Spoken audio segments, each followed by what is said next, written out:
Good morning all of you. आज अपन देखेंगे अपने थ्योरी ऑफ स्ट्रक्चर सब्जेक्ट का chapter number 10 as per your syllabus, indeterminate structures.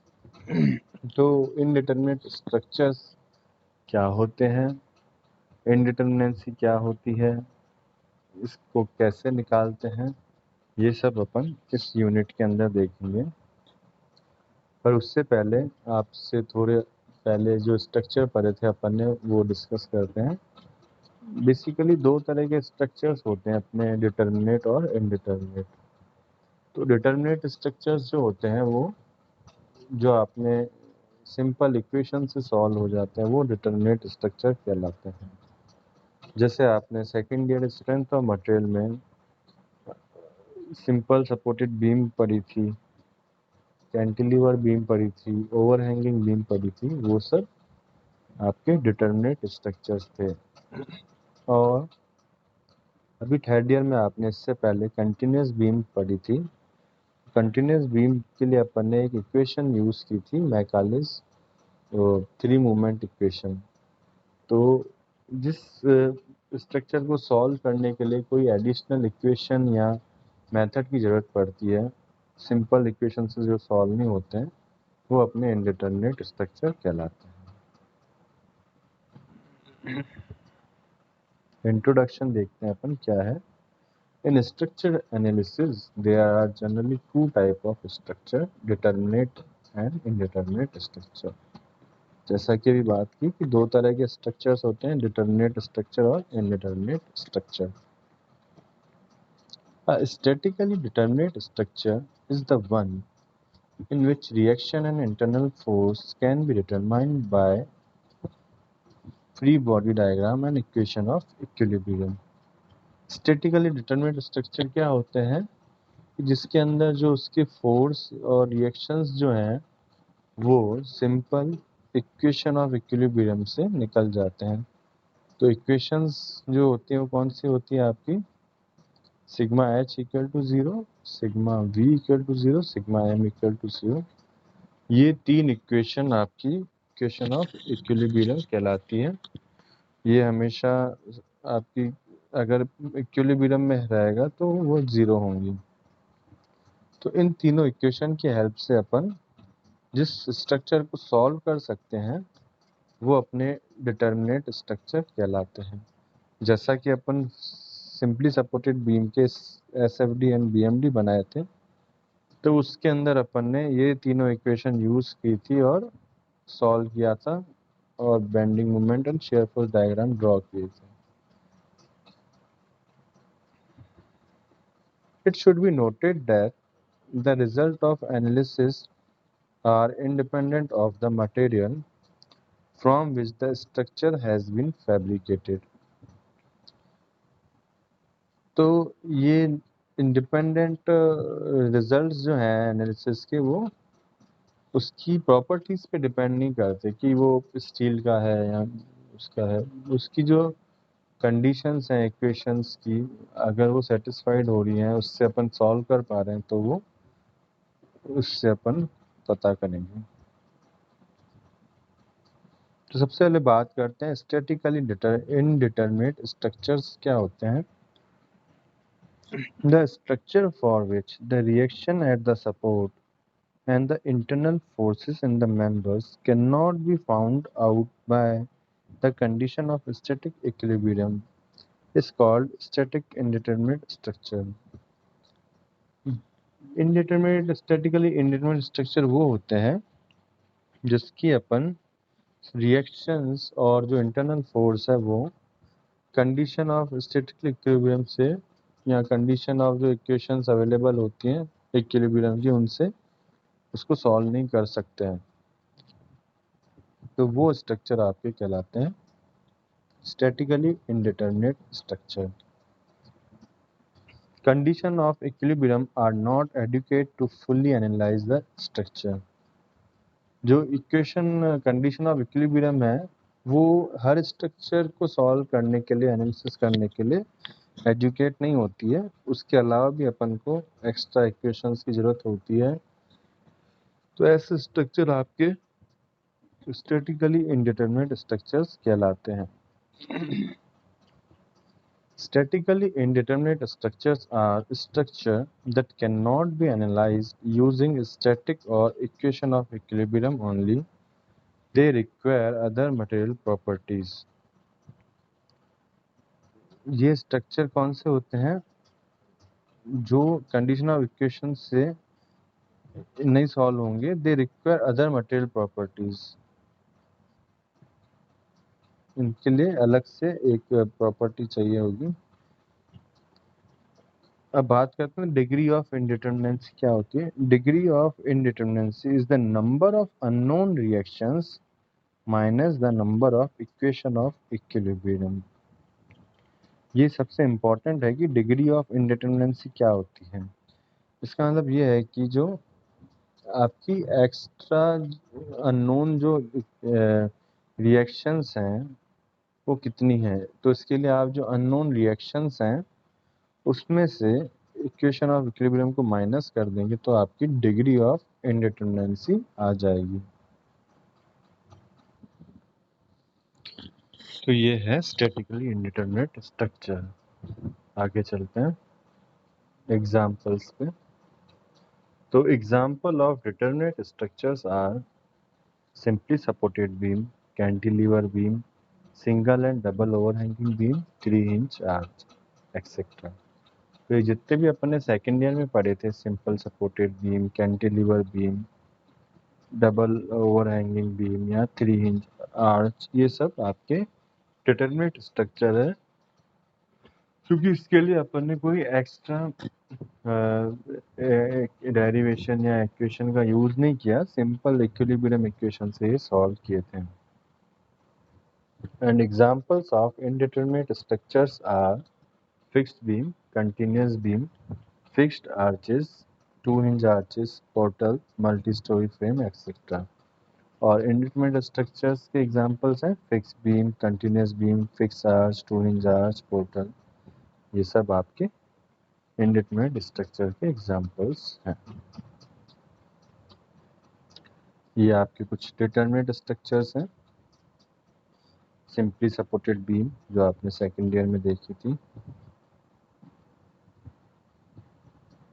Cantilever beam, और तीसरी आपकी है यहाँ पे ओवरहैंगिंग बीम। अब टाइप ऑफ इंडिटरमिनेंसी पे आते हैं। Type of indeterminacy, statically indeterminate structure may be classified as externally indeterminate and internally indeterminate। तो दो तरह की इंडिटरमिनेंसी होती है आपकी, एक तो होती है एक्सटर्नली इंडिटरमिनेट और दूसरी होती है इंटरनली इंडिटरमिनेट। तो एक्सटर्नली इंडिटरमिनेट में आपके एग्जांपल्स हैं कंटिन्यूअस बीम्स एंड फ्रेम्स। ठीक है, जो कंटिन्यूअस बीम और फ्रेम है आपके वो हैं। और इंटरनली इंडिटरमिनेट स्ट्रक्चर जो होते हैं आपके ट्रस होते हैं।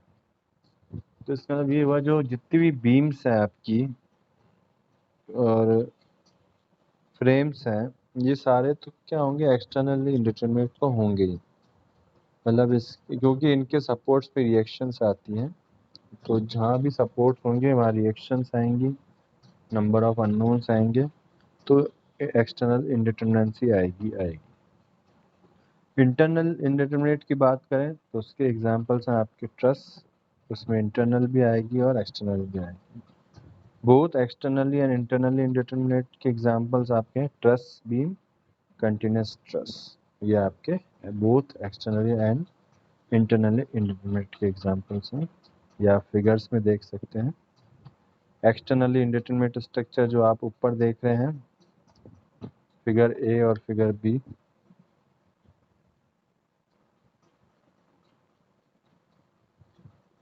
फिगर ए में आपकी कंटिन्यूअस बीम है, बी आपका फ्रेम है, और इंटरनली इंडिटरमिनेट के एग्जांपल हैं ये आपके जो ट्रस हैं, ई और डी आपके ट्रस जो है वो।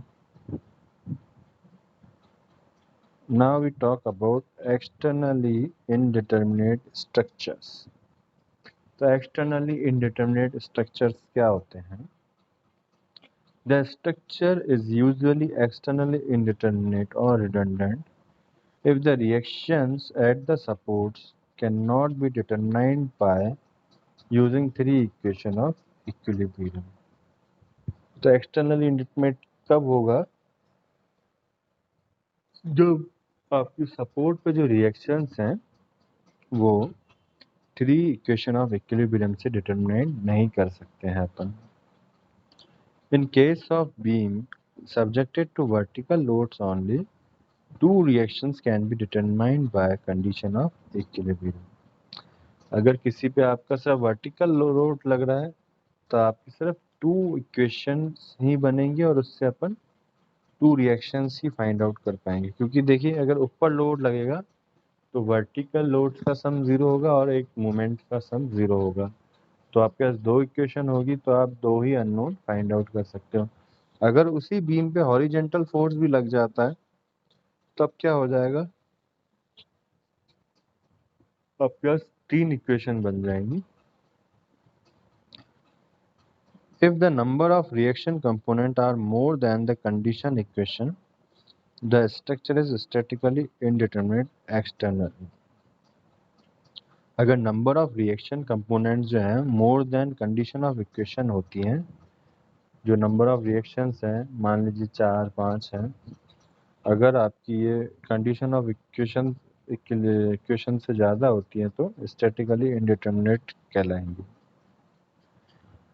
तो कैसे निकालते हैं डिग्री ऑफ एक्सटर्नल रिडंडेंसी?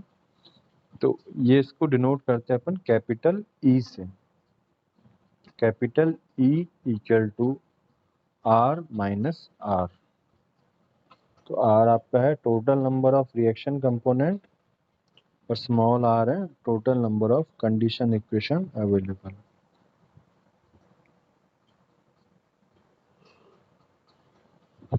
तो दोनों को माइनस कर देंगे तो अपनी आ जाएगी डिग्री ऑफ एक्सटर्नल रिडंडेंसी. तो कैपिटल आर जो आपकी नंबर ऑफ रिएक्शन कंपोनेंट होंगी. जैसे मान लीजिए आपकी रिएक्शन कंपोनेंट किसी बीम में सपोर्ट्स पे डिपेंड करती है आपकी कि सपोर्ट कैसा है आपकी. तो ये अलग अलग सपोर्ट्स के लिए नंबर ऑफ रिएक्शन कंपोनेंट अलग अलग होंगे. तो देखिए आप reaction and condition of equilibrium ये इंपॉर्टेंट है, आप इस पर ध्यान दीजिएगा. सपोर्ट्स और रिएक्शन अननोन कैपिटल आर की जो बात करें, अगर आपका सपोर्ट जो है वो हिंज सपोर्ट है तो आपकी जो रिएक्शंस अननोन होंगी वो कितनी होगी? 1. अगर आपका सपोर्ट्स का टाइप जो है रोलर सपोर्ट है तो नंबर ऑफ रिएक्शन अननोन होगी आपकी 2 वर्टिकल और हॉरिजॉन्टल. अगर आपका सपोर्ट फिक्स्ड है तो नंबर ऑफ अननोन रिएक्शंस जो होंगी वो होंगी 3 वर्टिकल, हॉरिजॉन्टल और मूवमेंट. तो ये अननोन रिएक्शंस क्या होती है? मतलब वो जिस डायरेक्शन में मूव कर सकता है उसके ऑपोजिट रिएक्शन लगेगी. तो हिंज में क्या होता है कि वो हॉरिजॉन्टल में भी घूम सकता है, हॉरिजॉन्टल मूवमेंट उसका नहीं होगा. तो रेजिस्ट किस डायरेक्शन में होगा आपका?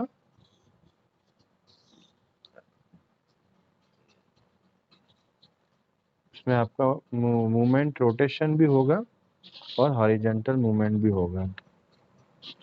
रोलर में आपका जो होगा उसमें आपके वर्टिकल डायरेक्शन में भी मूवमेंट होगा, हॉरिजॉन्टल डायरेक्शन में भी मूवमेंट होगा.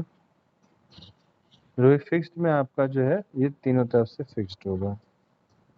सिर्फ इसलिए आपकी अननोन्स जो है वो वहाँ पे 3 आएंगे.